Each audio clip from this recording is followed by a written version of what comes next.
서로 축복하겠습니다. 올해에는 오직 은혜로입니다. 하나님의 사랑은 포기하지 않는 사랑입니다. 할렐루야. 오늘은 2017년도 마지막 주일이자 솔라 그라티아 13번째 시간입니다. 오늘은 우리도 남다른 은혜의 주인공이 되게 하소서라는 제목으로 하나님의 말씀을 전하도록 하겠습니다. 오늘 제가 여러분과 함께 만나보려고 하는 사람은 느헤미야입니다. 성경으로 기록된 모든 말씀들이 그렇지만 느헤미야서를 펼쳐보면 곳곳에 하나님의 은혜가 보입니다. 느헤미야서는 이스라엘의 역사 중에서도 이렇게 암흑기에 속하는 바벨론 포로기와 연관이 있습니다. 북왕국 이스라엘은 주전 721년에 아수르 제국에 의해 먼저 망하게 되었고요. 그 후에 남유다 왕국이 주전 586년에 바벨론 제국에 의해 망하게 됩니다.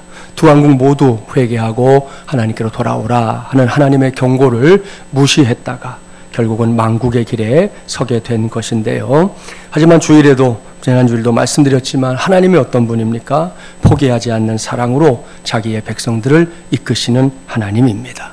그런 하나님이기 때문에 남왕국이 멸망하게 되었을 때 중요한 약속을 한 가지 해주시죠. 그것은 앞으로 70년의 세월이 흐르면 유대 백성들을 고국으로 돌아오게 하겠다는 약속이었습니다. 모든 하나님의 약속이 그렇지만 이번에도 하나님은 약속을 지키셨습니다. 느헤미야가 기록된 그 시기에 포로 귀환의 대역사가 일어나게 되는데요. 오늘의 본문인 느헤미야서는 제3차 포로 귀환의 인솔자였던 느헤미야가 귀환한 유대 백성들과 더불어 무너진 예루살렘 성벽을 재건함으로 이스라엘의 이 정치적 또 사회적 안정을 꾀했던 역사적인 사실들을 쭉 기록하고 있는 하나님의 말씀입니다. 이러한 사실을 염두에 두고 느헤미야 1장을 척 펼쳐보면 느헤미야가 다름 아닌 기도하는 사람이었구나 하는 걸 알 수 있습니다. 그가 기도했던 이유는 딱 한 가지, 자신의 조국인 유대 나라가 완전히 무너져내린 현실 때문이었습니다. 그의 형제 중에 하나니라는 사람이 예루살렘에 다녀왔는데요. 그곳 상황에 대해 알려준 겁니다. 한마디로 참담했습니다. 그 땅에 남아있는 백성들, 성경을 보니까 능욕을 당하고 있다, 그렇게 대변되고요. 하나님의 성, 다윗의 성이라 불렸던 예루살렘 성은 성벽은 다 허물어지고 성문은 불타버린 뒤였습니다. 이 소식을 전해들은 느헤미야가 그때부터 금식하며 하나님께 기도합니다. 하나님의 도우심이, 하나님의 긍휼히 여기심이 다시금 예루살렘에 임하기를 간절히 소원하면서 말입니다. 그의 기도는 얼마 후에 응답을 받습니다. 느헤미야를 아끼던 바사왕 아닥사스다가 느헤미야가 그런 소원을 갖고 있다는 걸 알게 되고요. 이에 느헤미야를 유대 총독으로 파견하기에 이릅니다. 그때부터 총독 느헤미야의 눈부신 활약이 이어지는데요. 그렇다고 해서 그의 삶과 사역이 평탄하기만 했던 건 아닙니다. 느헤미야를 음해하는 세력들이 있었습니다. 그들은 예루살렘의 성벽이 재건되지 못하도록 갖은 수단과 방법으로 느헤미야의 사역을 방해했습니다. 시도 때도 없이 느헤미야를 괴롭혔지요. 그 모든 걸 이 시간에 다 설명할 수는 없습니다. 곧 새해가 되는데요. 여러분이 따로 느헤미야서를 한번 읽었으면 좋겠습니다. 아무튼 이런저런 어려움들을 감당하면서 오늘 이제 우리에게 주신 6장에 이르게 된 건데요. 느헤미야 1장부터 이 5장까지의 내용을 전제할 때 오늘 주신 말씀에서 제가 발견하게 된 것이 있습니다. 그것은 바로 느헤미야가 누리고 있었던 남다른 은혜였습니다. 오늘은 그 은혜를 저와 여러분 모두가 13번째로 붙잡아야 할 솔라 그라티아로 선포하는 바입니다. 그렇습니다. 말씀의 제목이 시사하고 있는 대로 오늘 제가 여러분에게 전하고 싶은 느헤미야의 삶은 철저하게 하나님의 은혜와 연결되어 있습니다. 그렇다면 은혜가 뭐냐? 우리에게 매우 익숙한 이 단어 은혜는 아무런 대가 없이 거저 받은 것을 가리키지요. 다 아시죠? 우리가 대단하고 특별하게 노력하지 않았습니다. 수고하지 않았습니다. 땀 흘린 것도 아닙니다. 그런데 지금 누리고 있는 것이 있지요. 그것이 은혜입니다. 오늘은 그러한 은혜에 저도 여러분도 관심을 집중할 수 있기를 바랍니다. 특별히 광야에서 이스라엘 백성들이 매일 맛보았던 이 만나와 같은 은혜에 관심을 가져주기 바랍니다. 만나가 무엇인지 아시잖아요. 이스라엘 백성들이 광야에 살던 그 시절에 하나님께서 그들에게 매일 허락하셨던 매일의 양식입니다. 일주일 중에 5일 동안은 하루 분씩, 그리고 제6일에는 이틀분, 안식일의 목까지 이틀분을 거둘 수 있게 하셨던 특별한 양식이잖아요. 그렇다면 여기서 만나가 의미하는 것이 무엇이겠습니까? 그것은 바로 매일의 은혜입니다. 사랑하는 마주물려란 가족 여러분, 저도 여러분도 이것을 꼭 기억해야 합니다.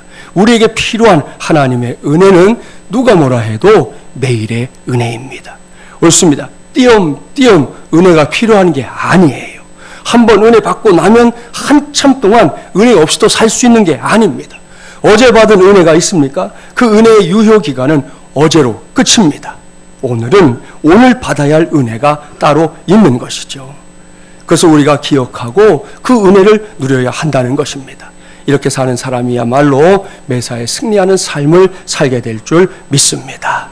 앞서 오늘 주신 말씀을 보면 느헤미야가 그 놀랍고 위대한 은혜를 누리되 남다르게 누리고 있는 것을 볼 수 있다 말씀드렸는데요. 이제부터는 느헤미야가 남다르게 누렸던 그 은혜의 증거들을 오늘 본문에서 몇 가지 찾아내 보도록 하겠습니다. 첫 번째로 느헤미야가 남다르게 누린 은혜는 여전히 지키시는 은혜였습니다.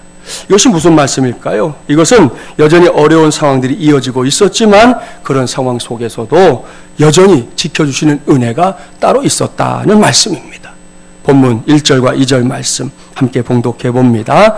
산발락과 도비아와 아라비아 사람 게셈과 그 나머지 우리의 원수들이 내가 성벽을 건축하여 허물어진 틈을 남기지 아니하였다 함을 들었는데 그때는 내가 아직 성문에 문짝을 달지 못한 때였더라. 산발락과 게셈이 내게 사람을 보내어 이르기를 오라 우리가 오노 평지 한 촌에서 서로 만나자 하니 실상은 나를 해하고자 함이었더라. 아멘. 여러분, 이 말씀은 그냥 읽을 수가 없습니다. 반드시 감동하는 마음으로 읽어야 옳습니다. 이게 무슨 말인지 알고 싶으면 느헤미야서를 꼭 읽어봐야 해요.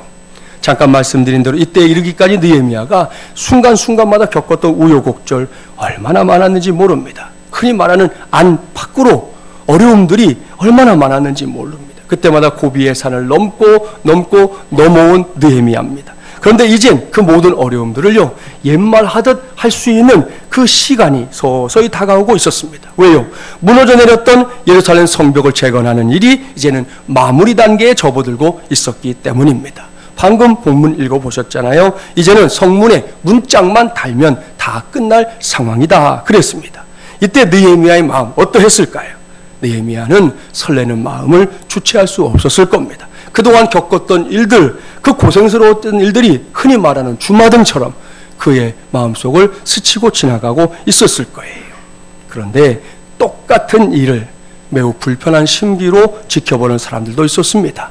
그들이 누구냐? 본문에 등장하는 산발락과 그 일당들입니다.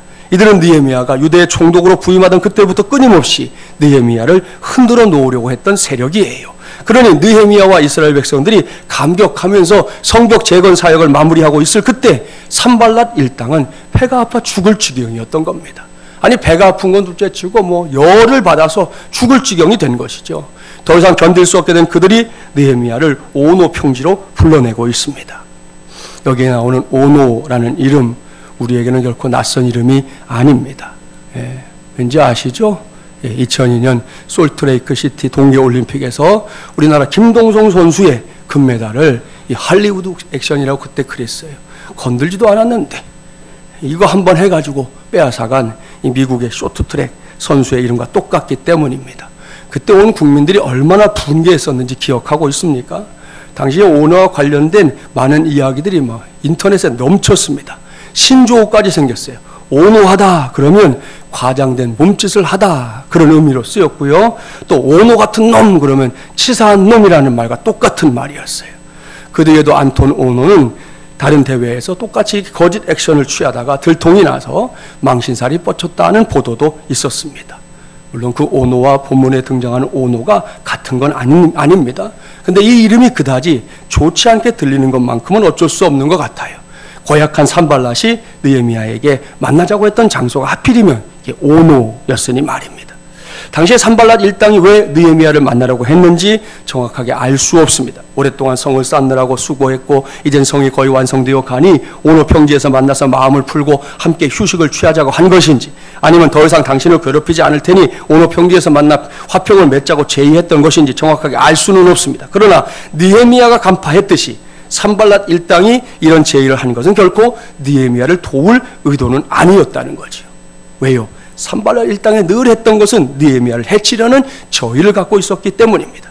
따라서 오노평지에서 만나자고 하는 건 역시 일종의 음모였던 것으로 생각이 됩니다. 그런 거 있잖아요. 겉으로는 화해하는 척, 뒤로는 칼을 숨기는 그런 음모 말입니다.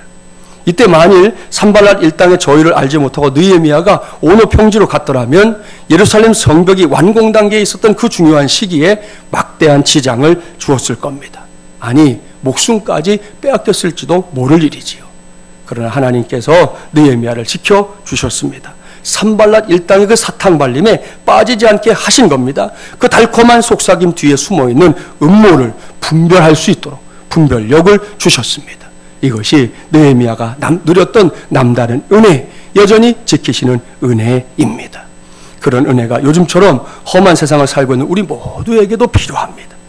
여전히 지키시는 그 은혜 말입니다.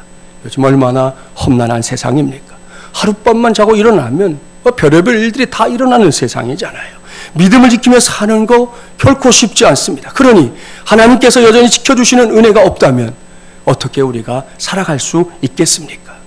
하나님 말씀 성경을 보면 곳곳에서 여전히 지키시는 은혜를 확인할 수 있는데요. 한 곳만 소개합니다. 사도행전 27장 이하의 말씀을 보면 당시에 사도 바울이 예수님을 구세주로 전했다는 이유로 죄수의 몸이 된 걸 볼 수 있어요. 바울은 이 일로 재판을 받기 위해 로마에까지 압송당하게 되는데요. 당시에는 이 팔레스틴에서 로마까지 가는 게 배편밖에 없었습니다. 이에 바울은 아드라 묻데노라는 배에 실려 로마로 가게 되었는데요. 그 배길이 순탄하지 않았습니다. 얼마 후에 만난 유라굴로라는 광풍에 의해 배가 산산조각 나고 말았습니다. 그 다음 장 28장을 보면 바울을 비롯해서 그 배에 타고 있던 사람들 모두가 표류하다가 다행히도 멜리데라는 섬에 들어가게 됩니다. 그 섬은 사람들이 사는 유인도였습니다. 바울과 배에 탔던 사람들이 섬에 들어오자 원주민들이 고맙게도 마음을 다해 섬겨줬어요. 당장 바다에서 나온 사람들이 추위에 벌벌벌 떠니까 그들을 위해 장작불까지 피워줬습니다. 그런데 그 와중에 이제 사건이 벌어집니다. 사도행전 28장 가볼까요? 신약 236쪽입니다. 28장 3절부터 6절 말씀을 함께 보려고 합니다. 어떤 일이 벌어졌는지 관심을 갖고 함께 보도록 하겠습니다. 28장 3절부터 6절 236쪽입니다. 함께 봉독해 보겠습니다. 바울이 나무 한 묶음을 거두어 불에 넣으니 뜨거움으로 말미암아 독사가 나와 그 손을 물고 있는지라. 원주민들이 이 짐승이 그 손에 매달려 있음을 보고 서로 말하되 진실로 이 사람은 살인한 자로다. 바다에서는 구조를 받았으나 공의가 그를 살지 못하게 함이로다 하더니 바울이 그 짐승을 불에 떨어버리매 조금도 상함이 없더라. 그들은 그가 붙든지 혹은 갑자기 쓰러져 죽을 줄로 기다렸다가 오래 기다려도 그에게 아무 이상이 없음을 보고 돌이켜 생각하여 말하되 그를 신이라 하더라. 아멘. 무슨 일인지 아시겠죠? 말씀드린 대로 바다에서 표류하다가 구사일생으로 살아난 사람들을 위해 원주민들이 불을 지펴줬다니까요. 바울도 그 자리에 있었습니다. 바울은 그 불길을 더 일으키기 위해 옆에 있던 나무 한 묶음을 이렇게 집어서 불 속에 던졌습니다. 그때 나무 묶음 속에 숨어있던 독사 한 마리가 뜨거운 불을 피하려고 나무 속에서 이렇게 빠져나오다가 그 나무 묶음을 붙잡고 있는 바울의 손을 확 물어버린 거죠. 이 뱀은 독사였습니다. 이미 그 독사에 대해 잘 알고 있었던 원주민들 생각했어요. 진실로 이 사람은 살인한 자로다. 바다에서는 구조를 받았으나 공의가 그를 살지 못하게 함이로다. 무슨 말입니까? 원주민들은 바울이 천벌받을 죄인이구나 그렇게 생각했다는 거지요. 그렇기 때문에 천신만고 끝에 바다에서는 살아나왔는데 이제는 독사에게 물려 죽게 됐다 생각한 겁니다. 그런데 그 결과를 보십시오. 바울은 독사의 독에 의해 해를 받지 않았습니다. 원주민들은 바울이 뱀의 독 때문에 곧 몸이 부어오르거나 아니면 갑자기 쓰러져서 죽을 줄 알았는데 멀쩡했다는 거죠. 이해할 수 없는 장면을 목격하는 원주민들, 이제는 바울을 신처럼 생각하게 됐다는 겁니다. 사랑하는 마중물려한 가족 여러분, 어찌된 일입니까? 원주민들은 이 일을 이해하지 못했지만 우리는 이미 그 답을 알고 있습니다. 사도 바울이 하나님께서 여전히 지켜주시는 은혜를 누리고 있는 것입니다. 그래서 죽음의 자리에서도 멀쩡하게 살아남은 것이죠. 할렐루야. 이런 일은 성경의 기록만이 아니에요. 지금도 우리가 사는 세상 속에서 벌어지고 있는 은혜의 사건이기도 합니다. 몇 해 전에 제가 청년 시절에 가르쳤던 한 제자가 정말 놀라운 일을 경험했는데요. 이 친구는 전기와 관련된 일을 하는 친구입니다.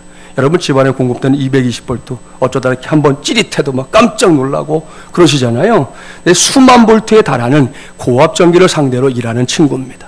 그러다 보니까 늘 현장에서 안전을 위해 기도하곤 했는데요. 그때가 제가 농촌 선교를 준비하고 있던 때로 기억납니다. 농촌 선교를 떠나던 날에 그 친구로부터 갑자기 전화가 왔어요. 얘기를 들어보니까 전기공사가 마쳐진 현장에 오늘 전기를 받는 일을 한다는 거예요. 그들 말로는 뭐 수전한다 그런데요. 이 일이 매우 위험한 일이기 때문에 문득 목사님 생각이 나서 기도를 부탁하기 위해 전화를 했습니다. 그러더라고요. 저는 이제 전화로 안전하게 하나님 이 일이 잘 마쳐지게 해달라고 기도하고 농촌 선교를 떠났습니다. 근데 그날 기가 막힌 일이 벌어졌어요. 아직 전기가 들어오지 않을 시간인데 함께 일하는 사람들이 전선에서 전기가 느껴진다 그러더라는 거예요. 이 친구는 무슨 소리냐고 아니라고 그러면서 그 고압 전선을 붙잡고는 일 마무리하는 사람들에게 일을 이렇게 하라 하고 지시를 했다는 거죠. 그때 같이 있던 사람들이 또다시 전기가 오지 않느냐 물었습니다. 그런데 이 친구는 아무런 감각도 없었다는 거예요.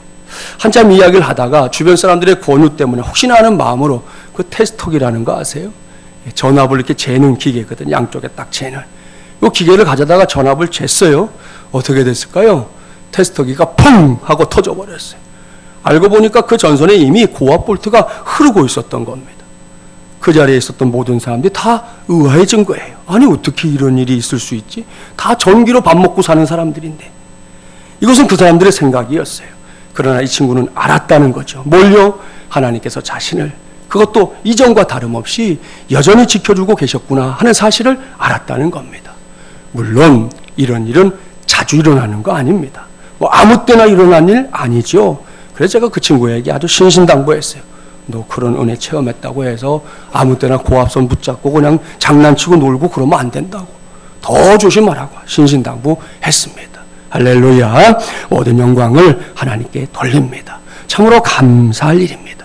하나님께서 사랑하는 하나님의 자녀를 놀라운 은혜로 이렇게 지켜주셨으니 말입니다. 느헤미야는 우리보다 먼저 그 은혜를 누렸습니다. 이제는 우리 차례인데요. 얼마 전에 우리 교회 안에도 제가 이제 그분의 부탁 때문에 차마 말씀드리지 못하지만 이와 같은 유형의 일이 있었어요. 오늘 그 집사님이 아까 예배드리고 가면서 저를 이렇게 안으면서 목사님 제가 그랬잖아요. 그래서 나도 집사님 생각했어요. 그랬어요. 근데 본인이 말을 원하지 않으니까 안 하는데 아무튼 우리 차례예요. 2017년도의 마지막 날인 오늘도 그리고 내일부터 시작되는 새해 2018년도에도 저와 여러분 모두의 삶 속에 우리 모두를 여전히 지키시는 하나님의 은혜가 차고 넘치게 되기를 주님의 이름으로 축복합니다. 그 은혜를 힘입어 저 바깥에 있는 험한 세상에서도 승리하며 살아가는 우리 모두가 되기를 주님의 이름으로 간절히 축원합니다. 두 번째로 느헤미야가 남달에게 누린 은혜는 넘치는 기상을 발휘하게 하시는 은혜입니다. 계속해서 본문을 보면 산발랏 일당의 사악한 관계를 알아챈 느헤미야가 오노 평지에 가지 않았어요. 그러자 대적들이 4번이나 연거푸 사람을 보내서 느헤미야를 괴롭히는 겁니다. 그뿐이 아닙니다. 5번째에는 편지를 보내서 거짓 소문까지 언급하면서 느헤미야의 입지를 매우 불안하게 만들고 있습니다.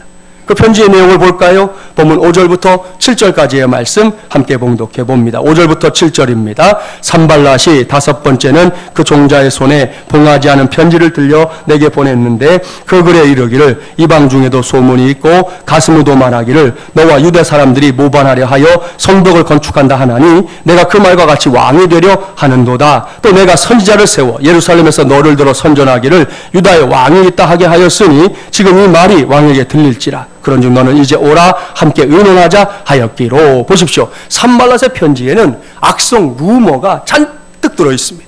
느헤미야가 스스로 왕이 되고 싶어서 예루살렘 성벽을 재건하고 있다는 겁니다. 총독의 자리에 만족하지 않고 엄청난 역모를 꾸미고 있다는 거지. 이를 위해 선지자까지 세워놓고 느헤미야야말로 유다의 왕이 될 제목이다. 그렇게 백성들을 부추기고 있다는 겁니다. 이런 거짓 소문이 아닥사스다 왕의 귀에 들어간다면 느헤미야 어떻게 될까요? 또 다른 길이 없습니다. 느헤미야는 은혜를 모르는 배신자요 대역죄인이 될 거 아닙니까? 곧 소환당할 겁니다. 아닥사스다 왕 앞에서 대역죄로 능지처참을 당하게 될 겁니다. 그러니 이것이 얼마나 곤란한 상황입니까? 그런데 본문을 보면 산발랏 일당의 간교한 술수에도 불구하고 느헤미야가 흔들리지 않고 있습니다. 그는 두려워하지 않았습니다. 도리어 매우 침착하게 대응하고 있습니다. 저는 여기서 느헤미야의 그 넘치는 기상을 볼 수 있었습니다. 한번 생각해 보십시오. 산발랏 일당이 나열하고 있는 것들은 생각하기에 따라서는 지금까지 오직 예루살렘 성을 건축하려고 이 재건하려고 했던 느헤미야의 의지나 생각을 쉽게 꺾어 버릴 수 있는 것들입니다. 이게 느헤미야의 손과 발을 다 묶겠다는 계략 아닙니까? 아마 우리가 느헤미야 입장이었다면 산발랏의 편지를 받아들고 막막해졌을 겁니다. 망연자실한 채 자리에 몸져 누워버렸을지도 모를 일이죠. 그런데 느헤미야를 보라는 겁니다. 느헤미야는 그런 상황들로 인해 결코 동요하지 않고 있습니다. 도리어 당당하게 동시에 넘치는 기상을 발휘하면서 당면한 문제에 대처하고 있습니다. 그렇습니다. 본문 어디에서도 느헤미야가 기죽은 모습을 찾아볼 수가 없어요. 느헤미야는 무려 5번이나 반복되는 산발랏 일당의 술수에 끝까지 무릎 꿇지 않았습니다. 그 횟수가 더해질수록 그 일에 더욱 당차게 그리고 불끈거리는 힘과 용기를 발휘하고 있는 모습을 볼 수 있습니다. 이것이 느헤미야가 남다른 은혜를 누릴 수 있었던 이유입니다. 아울러 우리 모두는 이러한 느헤미야의 모습을 닮을 수 있어야 할 줄 믿습니다. 우리가 이미 알고 있는 대로 사람들은 보통 승리하는 날을 기념하고 싶어 해요. 그렇죠? 작건 크건 승리한 것을 내세우고 싶어하는 심리가 우리 안에 다 있기 때문입니다. 그리고 가능한 실패한 날은 어떻게 합니까? 잊어버리려고 노력하지요. 이런 점에 있어서 유대인들은 좀 남다릅니다. 그들은 기쁘고 영광스러운 날뿐만 아니라 패배한 날 또 굴욕스러운 날을 더 기념합니다. 그 이유는 패배를 기억함으로써 새로운 힘이 생겨난다. 그렇게 믿기 때문이라는 거예요. 여러분이 알고 있는 유대인들의 유월절, 우리로 말하면 광복절 아닙니까? 그 유월절 지킬 때마다 애굽의 그 노예로 있었을 때 먹었던 맛소라는 아주 맛없는 누룩 없는 빵을 먹습니다. 그것을 먹으면서 당시의 굴욕을 떠올린다는 거죠. 또 쓴나물 먹으면서 그때 겪었던 패배의 그 쓴맛을 자손들을 쭉 앉혀놓고 이야기해 줍니다. 그 다음에 먹는 게 있어요. 삶은 계란과 아라차라고 하는 음료를 마시는데 이유가 있습니다. 다른 음식은 어떻습니까? 찌고 또 찌면 물러지죠. 계란은요. 찌고 찌면 또 단단해지나요? 물러지나요? 단단해지죠. 그렇기 때문이라는 거예요. 결국 고난과 패배는 거듭될수록 강해지고 결국에는 승리할 것이라는 의미가 그 삶은 계란에 있기 때문에 그것을 자손들과 함께 나누어 먹는다는 겁니다. 사랑하는 마주물려란 가족 여러분, 여기에 큰 교훈이 있어요. 사실 성공은 사람을 오만하게 만들기 쉽습니다. 성공을 감당할 만한 그릇이 되지 못할 때는 더더욱 그렇죠. 그러나 실패는 사람에게 겸손한 지혜를 얻게 합니다. 실패를 통해 얻은 경험은 매우 소중한 인생의 자산입니다. 오늘날 전 세계적으로 영향을 미치는 유대인들의 힘은 아마도 이런 경험에서 나온 것이 아닌가 그렇게 생각해 보기도 합니다. 저와 여러분도 혹 실패나 패배를 경험할 때 유대인들의 이러한 믿음의 태도 배우면 좋겠습니다. 실패나 패배를 무작정 부정적인 경험으로만 치부할 것이 아니라 그 속에서도 하나님의 예비하신 은혜를 누릴 수 있다는 믿음을 붙잡자는 말씀입니다. 무엇보다 사방팔방이 다 막힌 것 같은 답답한 상황 속에서도 넘치는 기상을 발휘했던 느헤미야를 기억해 주십시오. 그리고 그의 삶을 배움으로 우리가 2018년을 향해 나아가게 되기를 바랍니다. 너무나 불행해 보이는 한 소녀가 있었어요. 그녀는 종일 방직 공장에서 일했습니다. 정말 이제 지긋지긋한 가난이었대요. 당시에는 생계를 유지하는 것만이 가족의 간절한 소망이었다고 하니 그 어려움의 정도를 생각해 볼 수 있잖아요. 그 과정에서 큰 오빠가 안타깝게도 잔치집에서 얻어온 음식이 있었는데 그게 상했던 모양이에요. 그걸 먹고는 세상을 떠났어요. 둘째 오빠는 굶주린 가족을 위해서 자기의 피와 쌀을 맞바꿨습니다. 이런 어려움 속에서 그녀는 이 방직 공장에 다니면서도 희망만은 잃지 않았습니다. 내게는 무한한 능력이 있다. 역경을 극복하면 반드시 희망의 날이 올 것이다. 이것이 이 소녀가 품었던 기상이었습니다. 이 소녀는 기업체 부설 학교에 다니면서 자기의 꿈을 키웠어요. 그림처럼. 그녀는 국내 대학에서 성악을 공부한 다음에 오스트리아로 유학을 갔습니다. 빈에서 음악대학을 다녔는데 감사하게도 수석으로 졸업했어요. 그리고는 마침내 자신의 모교 교수로 금이 환영하게 됐는데 이 사람이 누구냐? 창원대학교의 이점자 교수님입니다. 정동제일교회 집사님이기도 한 이 교수님은 고난과 시련을 성장의 원동력으로 삼았다 고백합니다. 보십시오. 이 교수님은 자신이 걸어가는 그 길에 있었던 여러 어려운 상황들 앞에 무릎 꿇지 않았습니다. 하나님을 바라보는 중에 넘치는 기상을 발휘했고요. 결국은 그녀는 꿈을 현실로 이루는 귀한 믿음의 사람이 되고야 말았습니다. 사랑하는 여러분, 이처럼 사람의 운명은 자신 앞에 닥친 시련 앞에서 어떤 반응을 보이느냐에 따라 확연하게 갈린다는 사실을 우리는 기억해야 합니다.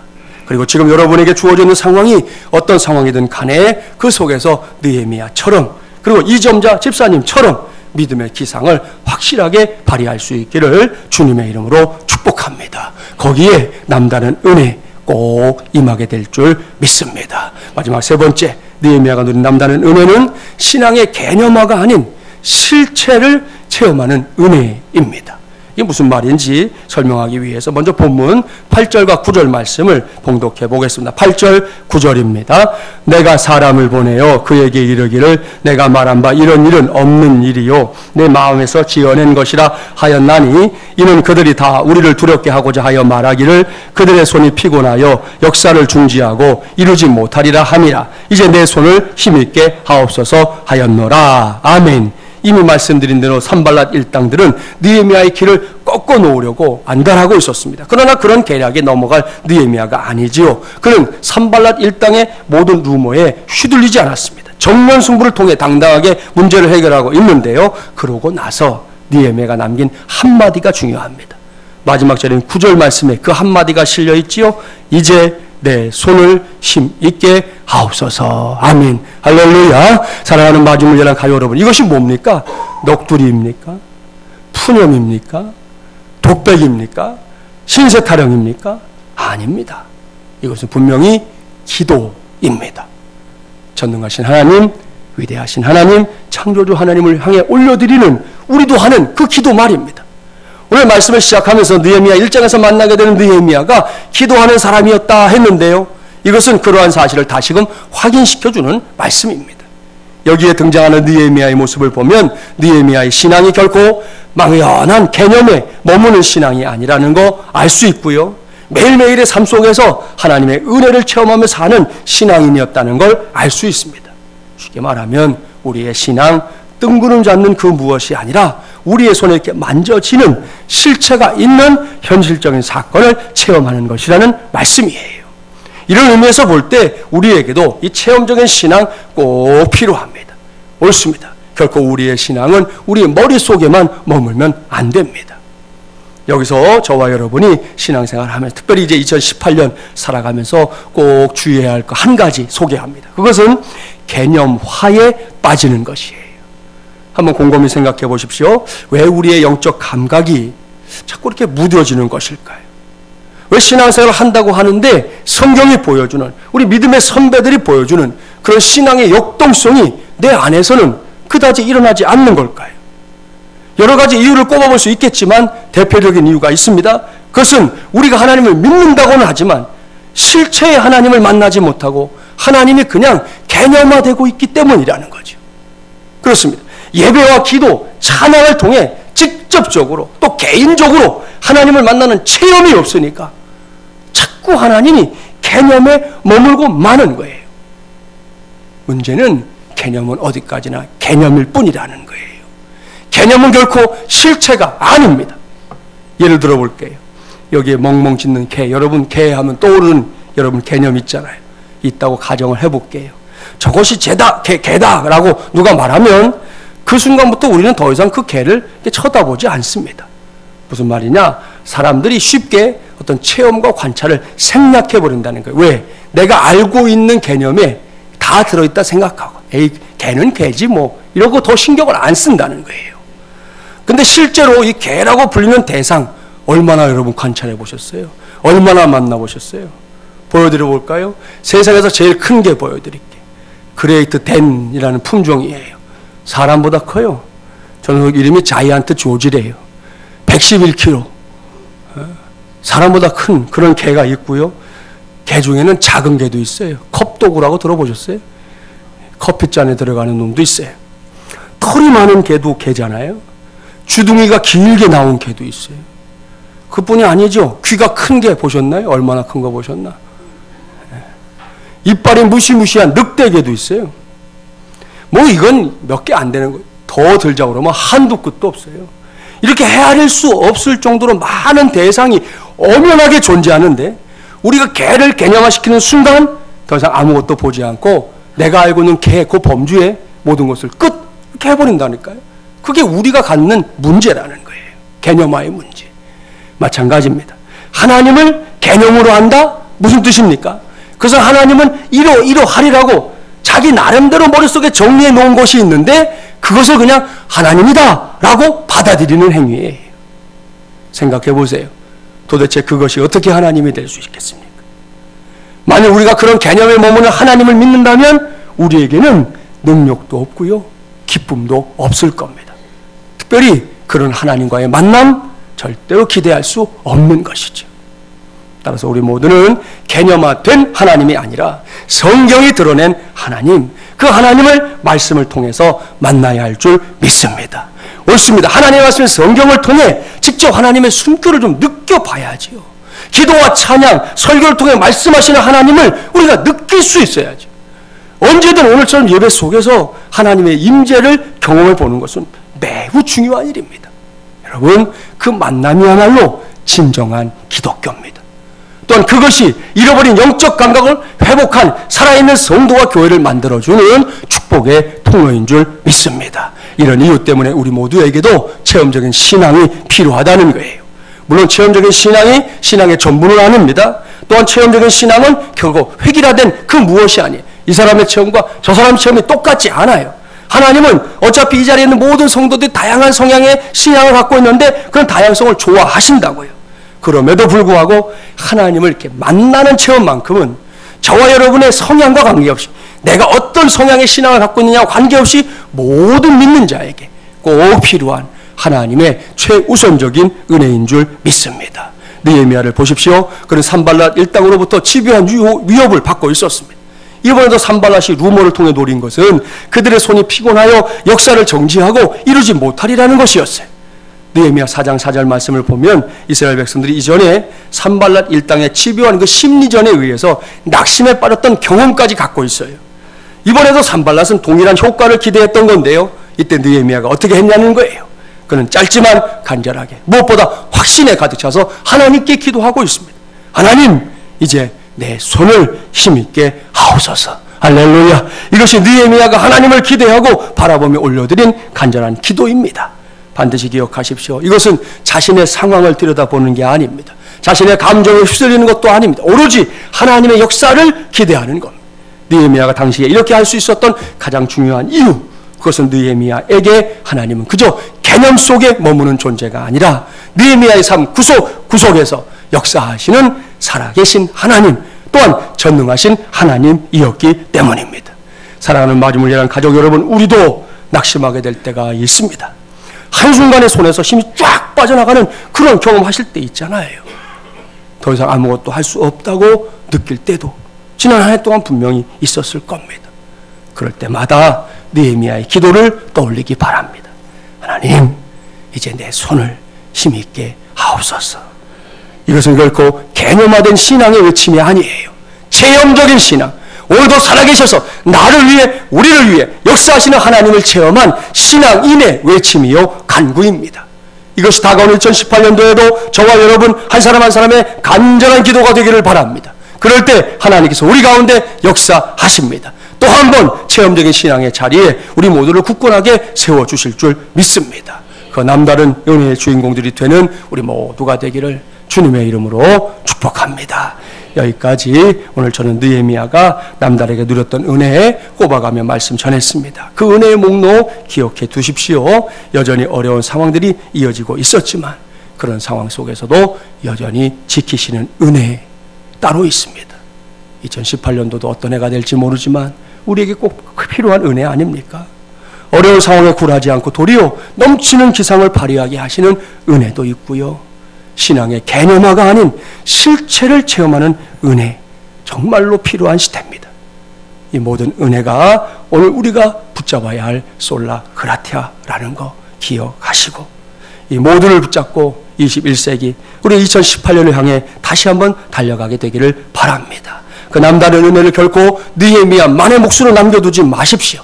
이 시간에 바로 그 남다른 은혜를 사모하고 그 사모함으로 그 은혜들을 누리는 데까지 나아가는 마주몰이라는 가족들이 되기를 바랍니다. 하나님께서 다가오는 2018년도를 통해 거기까지 우리 모두를 이끌어 주실 줄 믿습니다. 그 믿음으로 오늘 이후의 시간들을 통해 느헤미야처럼 남다른 은혜를 누리되 더욱 풍성하게 누리며 살아가는 모든 마지막 예람의 가족들이 되기를 주님의 이름으로 간절히 축원합니다.